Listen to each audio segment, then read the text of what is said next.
Hi friends, welcome to Sujatha pressure cooker. నేను మీ సుజాత. ఈరోజు అయితే మనం చాలా ఈజీగా చేసుకోగలిగే వడియాల రెసిపీని చూపించబోతున్నానండి.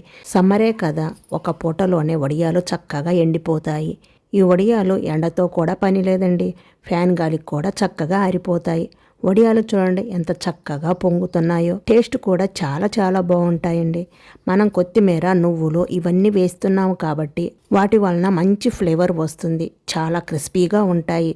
చూశారు కదా క్రిస్పీగా ఉన్నాయో. ఇవి ఫస్ట్ టైం చేసినా కానీ వడియాలు చాలా ఈజీగా చేసుకోవచ్చండి.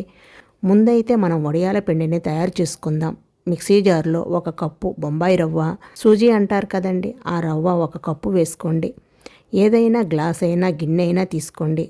1 కప్పు బొంబాయి రవ్వకి 1 కప్పు సగ్గుబియ్యం వేసుకోవాలి. మధ్యలో ఆపుకుంటూ గ్రైండ్ చేసుకోవాలి. మరీ మెత్తగా అవదండి, కొంచెం బరకగా ఉంటుంది. మధ్యలో ఆపుకుంటూ గ్రైండ్ చేసుకోండి. ఇప్పుడు ఇందులో 1 కప్పు వాటర్ పోసుకోండి. మనం రవ్వ పోసిన కప్పుతోనే వాటర్ పోసి కలిపేసుకోండి. నీళ్లు పోసి కలుపుతూ ఉంటే వెంటనే నీళ్లను పీల్చేసుకొని గట్టిగా అయిపోతుంది. ఇప్పుడు మళ్ళీ 1 కప్పు నీళ్లు పోసుకోండి. అంటే మొత్తం మనం 2 కప్పులు వాటర్ పోసుకున్నాము. మీకు మిక్సీ జార్లో కలుపుతూ ఉంటే బయటకు వస్తుంది అనిపిస్తే కొంచెం వాటర్ పోసుకుంటూ కలుపుకోండి. మొత్తం అయితే 2 కప్పులు నీళ్లు పోసి గ్రైండ్ చేసుకోవాలి. మధ్యలో కొంచెం పోసుకుంటూ గ్రైండ్ చేసుకోండి. కన్సిస్టెన్సీ చూడండి, గ్రైండ్ చేశాక ఈ విధంగా ఉంటుంది. ఇప్పుడు ఈ మిశ్రమాన్ని ఒక గిన్నెలోకి తీసుకోండి. మరీ కొంచెం పలచగా ఉండాలి. మిక్సీ జార్లో 1 కప్పు నీళ్లు పోసుకొని ఆ నీళ్లను కూడా ఇందులో పోసేసుకోండి. అంటే మొత్తానికి పిండి తయారు చేసుకోవడానికి 3 కప్పుల నీళ్లు పట్టాయి. రవ్వ, సగ్గు బియ్యం కలిపి 2 కప్పులు కదా. 2 కప్పులకి 3 కప్పుల నీళ్లు పోసుకొని పిండి తయారు చేసుకున్నాము కదా. ఇలా కలిపేసుకొని పక్కన పెట్టుకోండి. ఇప్పుడు స్టవ్ మీద అడుగు మందంగా ఉన్న గిన్నెని పెట్టుకొని 15 కప్పుల వాటర్ పోసుకోవాలి. రవ్వ, సగ్గు బియ్యం కలిపి 2 కప్పులు కదా. 2 కప్పులకి 18 కప్పులు వాటర్ పడతాయండి. అంటే 1 కప్పుకి 9 కప్పులు వాటర్ పోసుకోవాలి. మనం 3 కప్పులు పిండి గ్రైండ్ చేసుకోవడానికి వాడాము కదా. మిగిలిన 15 కప్పుల నీళ్లు ఇందులో పోసుకోవాలి. నీళ్ల కొలత అనేది కరెక్ట్గా ఉండాలి. అప్పుడే వడియాలు చక్కగా వస్తాయి. మనం మొత్తం పోసింది 15 కప్పులు వాటరు. మూత పెట్టేసి మీడియం ఫ్లేమ్లో ఈ నీళ్ళను మరిగించుకోవాలండి. నీళ్లు ఇలా మరిగిన తర్వాత ఇందులో రుచికి సరిపడినంత సాల్ట్ వేసుకోవాలి. నేనైతే 1 టేబుల్ స్పూన్ సాల్ట్ వేశాను. ఈ వడియాలకు సాల్ట్ ఎక్కువ పట్టదండి. ముందైతే 1 టేబుల్ స్పూన్ వేసుకోండి. తర్వాత చెక్ చేసుకొని కూడా వేసుకోవచ్చు. ముందుగా తయారు చేసుకున్న పిండిని ఇందులో పోసే ముందు ఒకసారి బాగా కలుపుకోండి. లేకపోతే పిండి అడుక్కు చేరిపోతుంది. పోసిన వెంటనే కలిపేసుకోవాలి. పోసేటప్పుడు ఫ్లేమ్ని సిమ్లో పెట్టుకోండి. పోసిన తర్వాత ఫ్లేమ్ని మీడియంలోకి మార్చుకోండి. పోసిన వెంటనే కలుపుకోవాలి, లేదంటే ఉండకట్టేస్తుంది. చూడండి, ఎక్కడ కూడా ఉండకట్టకుండా చక్కగా కలిసిపోయింది కదా. ఇలాగే మధ్యలో కలుపుకుంటూ ఒక 15 నిమిషాల పాటు ఈ పిండిని ఉడికించుకోవాలండి. 2-3 నిమిషాలకే ఈ పిండి తిక్కుగా అయిపోతుంది. ఫ్లేమ్ని లోకి మీడియంకి అడ్జస్ట్ చేసుకుంటూ పిండిని 15 నిమిషాల పాటు ఉడికించుకోవాలి. పిండి బాగా ఉడికితే వడియాలు చక్కగా వస్తాయి. పిండి ఉడకలేదనుకోండి, వడియాలు ఇరిగిపోతాయి. పిండి బాగా ఉడికితేనే వడియాలు చక్కగా వస్తాయి. మధ్యలో కలుపుకుంటూ అడుగు నుండి తీసుకోండి. వడియాల పిండి తయారు చేసేటప్పుడు ఎప్పుడు కూడా ఇలా మందంగా ఉన్న గిన్నెను తీసుకోండి. నేను ఇక్కడ పెద్ద వెడల్పాటి గిన్నెను తీసుకున్నానండి. అడుగు మందంగా ఉంటే త్వరగా అడుగు పట్టుకోదు. లేదంటే పల్చగా ఉందనుకోండి, పిండి ఉడికేటప్పుడు త్వరగా అడుగు పట్టేసుకుంటుంది. పిండిని అయితే దగ్గరే ఉండి ఉడికించుకోవాలండి. ఫ్లేమ్ని లోకి మీడియంకి అడ్జస్ట్ చేసుకుంటూ పిండిని అయితే 15 నిమిషాల పాటు ఉడికించుకోవాలి. మధ్యలో కలుపుకుంటూ ఉడికించుకోవాలి. మనం వడియాల్ని సగం సగ్గుబియ్యం, సగం రవ్వ వేసి చేస్తున్నాం కదా. మీరు కావాలంటే మొత్తం రవ్వతోనైనా చేసుకోవచ్చు, లేదా మొత్తం సగ్గుబియ్యంతోనైనా చేసుకోవచ్చండి. ఇలా 2 కలిపి వడియాలు చేసుకుంటే మరింత రుచిగా ఉంటాయి.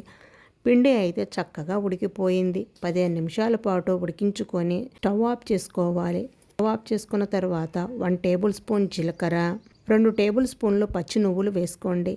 వేపినవి కాదండి, పచ్చి నువ్వులే. 2 టేబుల్ స్పూన్లు పచ్చి నువ్వులు వేసుకోండి. అలాగే 1 గుప్పెడు సన్నగా తరిగిన కొత్తిమీర తరుగు కూడా వేసుకోవాలి. పచ్చిమిర్చి ఒక 4-5 పచ్చిమిర్చి, కొంచెం 1 అంగుళం అల్లం ముక్కను కూడా ఇలా కచ్చాపచ్చగా దంచి వేసుకోండి. మీరు చిల్లీ ఫ్లేక్స్నైనా వేసుకోవచ్చండి. నేను ఇక్కడ పచ్చిమిర్చి కారం వేస్తున్నాను. అలాగే ఒకసారి టేస్ట్ చెక్ చేసుకొని మీకు సాల్ట్ తగ్గితే ఇప్పుడు వేసి కలుపుకోవచ్చు. బాగా కలిపేసుకొని మూత పెట్టి ఈ మిశ్రమాన్ని కొంచెం చల్లారనివ్వండి. కొంచెం వేడి తగ్గాక కొంచెం చిక్కబడుతుంది. మరి చిక్కగా అయిపోకూడదండి. కన్సిస్టెన్సీ చూడండి, ఈ విధంగా ఉండాలి. ఇంత చిక్కగా ఉండాలి. ఒక చిన్న గిన్నెలోకి తీసుకొని వడియాలను పెట్టుకోవడానికి ఈజీగా ఉంటుంది. మిగిలిన పిండి ఆరిపోకుండా మూత పెట్టేసుకోండి. క్లాత్ మీద అయితే క్లాత్ తడిపేసుకొని గట్టిగా పిండేసుకొని వడియాలు పెట్టండి.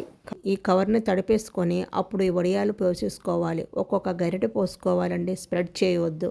జస్ట్ అలా పోసి వదిలేయండి. కొంచెం మధ్యలో గ్యాప్ ఇచ్చి పోసుకోండి. మరీ దగ్గర పోయవద్దు.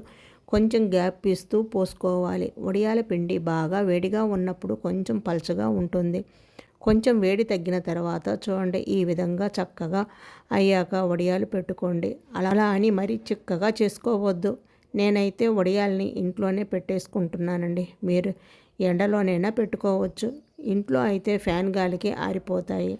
నేను కొంచెం లైట్ ఎండలో పెడుతున్నానండి. మీరు ఇంట్లోనైనా పెట్టుకోవచ్చు. చక్కగా ఫ్యాన్ గాలికి ఆరిపోతాయి. అన్నీ పెట్టేశాక ఫ్యాన్ని హై స్పీడ్ పెట్టేస్తే మీకు నెక్స్ట్ డే కల్లా చక్కగా ఆరిపోతాయి. ఎండలో పెడితే సాయంత్రానికల్లా చక్కగా ఎండిపోతాయి. చూడండి, చక్కగా ఎండిపోయాయి కదా. నెక్స్ట్ డే కల్లా చూడండి వడియాలు చక్కగా ఎండిపోయాయి కదా. చూడండి వడియాలు కూడా ఎంత ఈజీగా వచ్చేసాయో. క్లాత్ మీద పెట్టిన వాళ్ళైతే ఈ వడియాలని వెనక వైపున చేతితో నీళ్లు తీసుకుంటూ చల్లుకోవాలి.